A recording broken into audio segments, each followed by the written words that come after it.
அப்பப்போ புது ட்ரெஸ் போடுறோம், தினசரி ஸ்வீட் சாப்பிட்றோம். ஆனால் தினசரி பட்டாசு வெடிக்கிறோமா? இல்லை. இப்போ தீபாவளி வரப்போகுது. அந்த தீபாவளிக்கு நம்ம பட்டாசு வெடிச்சா தான் ஒரு கெத்தை, ஒரு மாசை. பொதுவாக பல பேர்த்தினுடைய மனநிலை என்ன இருக்குன்னா, டிஸ்கவுண்ட்டில் கொடுக்குற பொருள் நல்லா இருக்குமான்னு யோசிப்பாங்க. ஸ்ரீ கோகுலம் கிராக்கர்ஸ் 80% டிஸ்கவுண்ட்டோட கொடுக்குறாங்க. அது தரமான பட்டாசா. நீங்கள் கீழே கொடுத்துருக்க வெப்சைட்டில் ஆர்டர் பண்ணுங்கள். உங்கள் வீடுகளுக்கே பட்டாசு தேடி வரும். இந்த தீபாவளியை ஸ்ரீ கோகுலம் கிராக்கர்ஸோட கொண்டாடுங்க, என்ஜாய் பண்ணுங்கள். இன்னைக்கு திரை விமர்சனத்தில் நம்ம பார்க்க போகிற படம் மெய்யழகன். இந்த படத்தினுடைய விமர்சனங்கள் வந்துட்டு இருக்கு, நீங்கள் பார்த்துட்டு இருப்பீங்க. குறிப்பாக இந்த படத்தினுடைய பேப்பர் விளம்பரத்தை பார்த்தீங்கன்னா தெரியும்.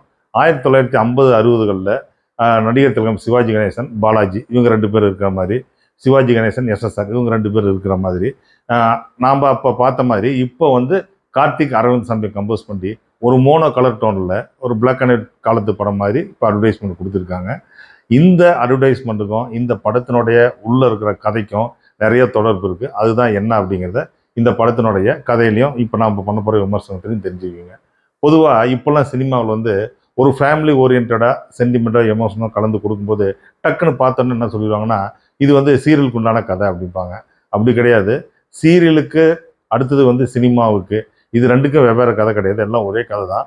சொல்கிற விதம் அதை வந்து ரசிகர்கள் வந்து ரிசீவ் பண்ணிக்கிற விதத்தில் தான் இருக்குது. ஆனால் இந்த கதை வந்து சினிமாவுக்கு உண்டான கதை தான். இதில் எங்கே வந்து சீரியலுக்கு உண்டான ஃபார்மெட் அப்படிங்கிறத இந்த விமர்சனத்தில் பார்க்கும்போது நீங்கள் தெரிஞ்சுக்கிங்க. சரி, இந்த படத்தினுடைய கதை என்ன? இந்த படத்தினுடைய கதை வந்து தஞ்சாவூரில் நீட்டாமங்கலங்கிற பகுதியில் ஒரு 25 வருஷத்துக்கு முன்னாடி அரவிந்த் சாமியினுடைய குடும்பம் என்ன பண்ணுவாங்கன்னா, சொத்து பிரச்சனைனால அவங்க வந்து சென்னைக்கு வந்துடுவாங்க. சென்னைக்கு வந்த பின்னாடி அரவிந்த் சாமியினுடைய சித்தப்பா பொண்ணுக்கு கல்யாணம் ஆகும் தஞ்சாவூரில். அந்த நீட்டாமங்கலத்தில் ஆகும். இப்போ அந்த பொண்ணு வந்து அரவிந்த் சாமி மேலே பயங்கர பாசம் வச்சுருக்கோம். அரவிந்த் சாமி போகணும், குடும்பமே சேர்ந்து இந்த கல்யாணத்துக்கு போன அனுப்புவாங்க. விருப்பமே இல்லாத அரவிந்த் சாமி இந்த கல்யாணத்துக்கு போவார்.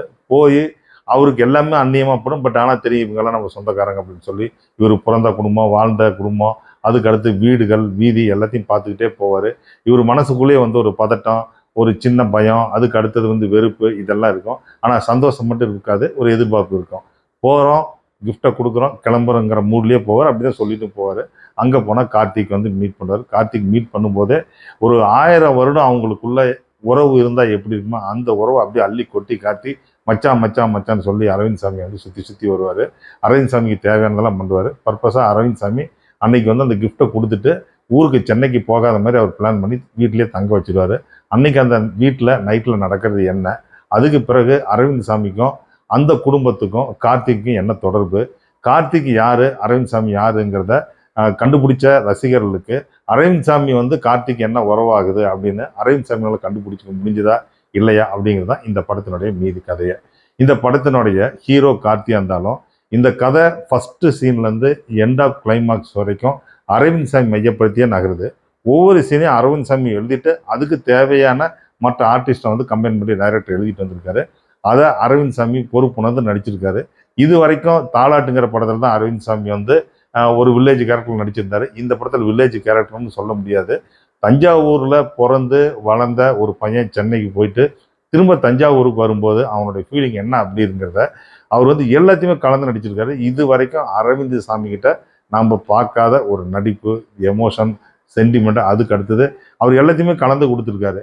உறவை பார்க்கும்போது ஒரு பயம், வெறுப்பு, கோபம், அதுக்கு அடுத்தது அந்த உறவு மேலே ஒரு எதிர்பார்ப்பு, அந்த உறவு வந்து டக்குன்னு சொல்லும்போது ஒரு பாசம், இது எல்லாமே அப்படி செகண்டில் அந்த ரியாக்ஷனில் கொடுத்துட்டே வராரு.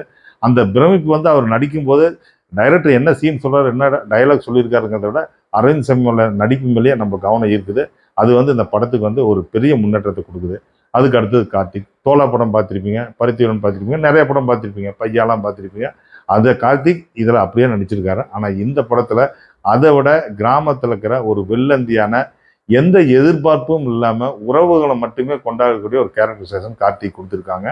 இந்த படத்தில் கார்த்திக்னுடைய மெய்யழகுங்கிற பேரை யாருமே படத்தினுடைய கிளைமாக்ஸ் வரைக்கும் முடிகிற வரைக்கும் யாருமே சொல்ல மாட்டாங்க. கார்த்திகே சொல்ல மாட்டார். ஆனால் டைட்டில் வந்து மெய்யழகன். அந்த மெய்யழகங்கிற பேரை யாருமே பயன்படுத்த மாட்டாங்க. ஏன்னா அந்த மெய்யழகன் வந்து பேரை சொல்லாமே நம்ம இதயத்துக்குள்ளே பூந்துடுறாரு. அதுக்கடுத்து ஒவ்வொரு கேரக்டர்ஸையும் டைரக்டர் பார்த்து பார்த்து பார்த்து பார்த்து பண்ணியிருக்காரு. அவர் எழுதுனது அப்படியே ஸ்க்ரீனில் கொண்டுட்டு வர மாதிரியான ஆர்டிஸ்ட். ஜேபி ஆகட்டும், அவருடைய மச்சான வர ராஜகிரண் ஆகட்டும், அதுக்கு அடுத்தது கார்த்திகோடைய ஒய்ஃப் வர ஸ்ரீதேவியாகட்டும், இப்படி சொல்லிக்கிட்டே போகலாம். அரவிந்த் சாமி வந்து அந்த ஊரில் கூட ஒரு முறை பொண்ணு கட்டிக்க ஆசைப்படும்.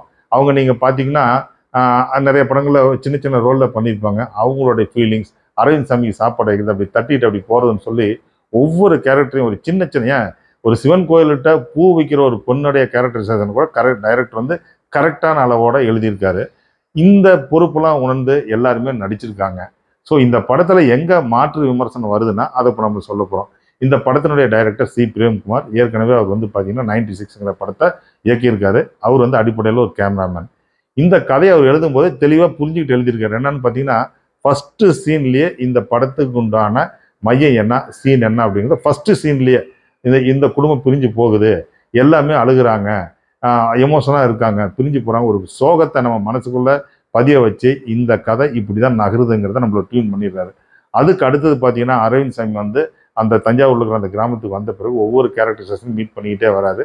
மீட் பண்ணிக்கிட்டே வரும்போது கார்த்திகை மீட் பண்ணி அவர் வீட்டில் ஒரு நைட் தங்குறாரு இல்லையா, அந்த ஒரு நைட்டில் கார்த்திக்கும் அரவிந்த் சாமிக்கும் இருக்கிற அந்த பேச்சுவார்த்தை தான் படத்தினுடைய ரொம்ப நீளம். அந்த பேச்சுவார்த்தை அவங்க பேசிக்கிட்டே இருக்கிறது, நைட்டில் வந்து பியர் சாப்பிட்டு அவங்க வந்து 2-3 லொக்கேஷன் மாற்றி மாற்றி பேசிகிட்டு இருப்பாங்க என்ஜாய் பண்ணி. அதுதான் வந்து படத்தினுடைய நீளம் அப்படின்னு சொல்லி எல்லாருமே சொல்கிறாங்க. அது உண்மைதான், படத்தினுடைய நீளம் இருக்குது. அந்த நீளம் வந்து அந்த படத்தை பார்த்து புரிஞ்சுக்கிறவங்களுக்கு என்ஜாய் பண்ண முடியும். அந்த நீளமாக இருக்கிற டிஸ்டர்ப் பண்ணுறவங்களுக்கு வந்து ரொம்பவே வந்து அந்த படம் வந்து ஒரு பெரிய தொய்வை கொடுக்குதுன்னு நினைப்பாங்க. காரணம் என்ன, செகண்ட் ஹாஃப்ல வந்து கதைக்கு பொருத்தம் இல்லை, ஆனால் இயக்குனர் தனக்கு தேவை, நான் இதை சொல்லியே தீருவேன், இதை நீங்கள் ரசிக்கிறத ரசிக்காத உங்கள் கையில் இருக்குது அப்படின்னு சில விஷயங்கள் சொல்லியிருக்காரு. இப்போ உதாரணத்துக்கு ஒரே ஒரு சீன் சொல்கிறோமே, கார்த்திக் வந்து பார்த்தீங்கன்னா கார்த்திகனுடைய கேரக்டரைசேஷன் என்ன சொல்கிறாருன்னா, தன்னுடைய சொந்த மாமா அரவிந்த் சாமிக்கு மட்டும் கிடையாது, எல்லாருக்குமே தமிழில் யாரெல்லாம் வந்து தமிழ்நாட்டில் மக்களுக்காக போராடி மக்களுக்காக உயிர் நீக்கிறாங்களோ அவங்கெல்லாம் என்னுடைய உறவுக்காரங்க தான். உதாரணத்துக்கு தூத்துக்குடி சம்பவத்தில் சொல்லுவார், அதில் இறந்தவங்கெல்லாம் நம்மளுடைய சொந்தக்காரர் தான், அவங்களுக்கு நான் போய் தவசம் கொடுக்குறேன் அப்படிங்கிறாரு. கரிகால் சோழன் வந்து அங்கே வடக்கு நீத்து அங்கே வந்து சோழ பரம்பரையில் தந்து உயிர் நீத்தாரு, அவருக்காக நான் வந்து அவர் தான் குலதெய்வம்னு சொல்லி நான் போய் கும்பிடுவோன்னு சொல்லி தமிழ் மரபுகளை தமிழர்கள் நேசிக்க வேண்டிய நேசிக்கக்கூடிய சில கேரக்டரைசேஷனை சொல்லி அவர் வந்து தன்னுடைய வந்து அன்பு வெளிப்படுத்துறேன் அப்படிங்கிற மாதிரி அவர் கேரக்டரைசேஷன் டைரக்டர் வந்து டெஃபினேஷன் பண்ணியிருப்பாரு. அது வந்து தான் நீளமாக இருக்குது, உண்மைதான், அது இல்லை, அதுலன்னு யாரும் சொல்லலை. ஆனால் அது நம்ம பிடிச்சி பார்க்கணும், அப்போ தான் அந்த வரலாறு தெரியும். சில பேர் என்ன சொல்லுவாங்க, இதெல்லாம் சினிமா தானே, சினிமாவில் ஏப்போ இதெல்லாம் கொண்டுட்டு வரீங்க அப்படின்னு கேட்பாங்க. சினிமா தான். இந்த படத்தில் நீங்கள் பார்த்தீங்கன்னா நீங்கள் பாருங்கள், கடவுள் இருக்கா இல்லையா அப்படின்னு ஒரு கேள்வி கேட்கும்போது இருந்தால் நல்லா இருக்கும் அப்படின்னு சொல்லுவாங்க. அது மாதிரி தான் இந்த படத்தில் ஒரு ஃப்ரெண்டு அரவிந்த் சாமி வந்து கடன் கேட்பாரு, வீடு கட்டணும் 25 லட்ச ரூபா வேணும்னு சொல்லி. ஒருத்தர் கூட இல்லைன்னு சொல்ல மாட்டாங்க, எல்லாருமே கொடுப்பாங்க. ஆனால் இன்னைக்கு நிஜ வாழ்க்கையில் நம்ம யாராவது கடன் கேட்டால் 25 ரூபா யாராவது கொடுக்குறாங்களா? கொடுக்க மாட்டாங்க. ஆனால் அங்கே பார்த்தீங்கன்னா அந்த கேரக்டரைசேஷன் இருக்குது. அதே மாதிரி பார்த்தீங்கன்னா நிறைய இடத்துல சொல்லிக்கிட்டே போகலாம், எல்லாமே பாசிட்டிவ் கேரக்டர்ஸ். கண்டக்டராக வர கருணாகர் வந்து பூ விற்கிற பொண்ணு வந்து எல்லாமே பாசிட்டிவ் கேரக்டர்ஸ். அதுதான் இந்த மாதிரியான கேரக்டர்ஸ் இருந்தால் அவங்களுக்கு மட்டும் மகிழ்ச்சி கிடையாது, நம்ம ஒவ்வொருத்தருக்குமே மகிழ்ச்சி. அந்த ஏக்கத்தை இந்த இயக்குனர் கொண்டுட்டு வந்திருக்காரு. அதெல்லாம் படத்துக்கு ஒத்து போகணும்னு சொல்கிறாங்க, பட் ஒத்து போகணும். இது மாதிரியான பல படங்கள் வந்தாதான் இப்போ நிறைய நெகட்டிவ் எண்ணங்கள் உள்ள மக்களே வெறுக்கக்கூடிய போக்கு கொஞ்சமாவது மாறும். அதை இயக்குனர் பிரேம்குமார் புரிஞ்சுட்டு பண்ணியிருக்காரு. இந்த படம் நீளம் தான் இல்லைன்னு சொல்ல, பட் குடும்பத்தோட பார்க்க வேண்டிய படம். தப்பானது எதுவுமே கிடையாது, காதல் கிடையாது, சண்டை கிடையாது, வஞ்சகம் கிடையாது, நயவஞ்சகம் கிடையாது, எதுவுமே கிடையாது. ஒரு அழகான ப்ரெசன்டேஷன், ஒரு குடும்பத்தோடு போய் பார்க்கலாம், இப்போ இருக்கிற பிள்ளைங்களை கூட்டிகிட்டு போய் காட்டலாம், அந்த மாதிரியான ஒரு படம்.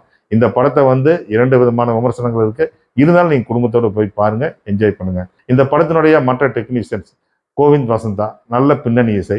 குறிப்பாக பார்த்தீங்கன்னா அரவிந்த் சாமியினுடைய ஒவ்வொரு ரியாக்ஷனுக்கும் அவர் ஒவ்வொரு மியூசிக் கொடுத்துருக்காரு.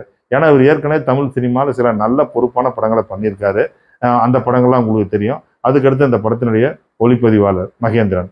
ஒளிப்பதிவாளர் பார்த்தீங்கன்னா அரவிந்த் சாமியும் கார்த்திக்கும் ஒரு நைட்டு முழுவதும் பேசுகிற மாதிரியான ஒரு சீக்வன்ஸ் இருக்குது. அந்த படத்தினுடைய பெரிய சீக்வன்ஸ் அதுதான். அந்த சீக்வன்ஸில் பார்த்தீங்கன்னா மிட் நைட், ஒரு கரு இருட்டு, அதுக்கு அடுத்தது வெளிச்சம், பகல் உருவாகுது. அந்த உருவாகக்கூடிய நேரத்தில் எந்த மாதிரியான சன்லைட் வரும், அந்த டெஃபினேஷன், அந்த வேரியேஷன்லாம் கேமராலேயே கன்வே பண்ணியிருக்காங்க. இது உண்மையாலுமே டெக்னிக்கலாகவும் ஒரு நல்லா எடுத்திருக்காங்க. இந்த படத்தை பாருங்கள். இந்த விமர்சனம் உங்களுக்கு பிடிச்சிருந்தா நீங்கள் லைக் பண்ணுங்கள், ஷேர் பண்ணுங்கள், சப்ஸ்கிரைப் பண்ணுங்கள்.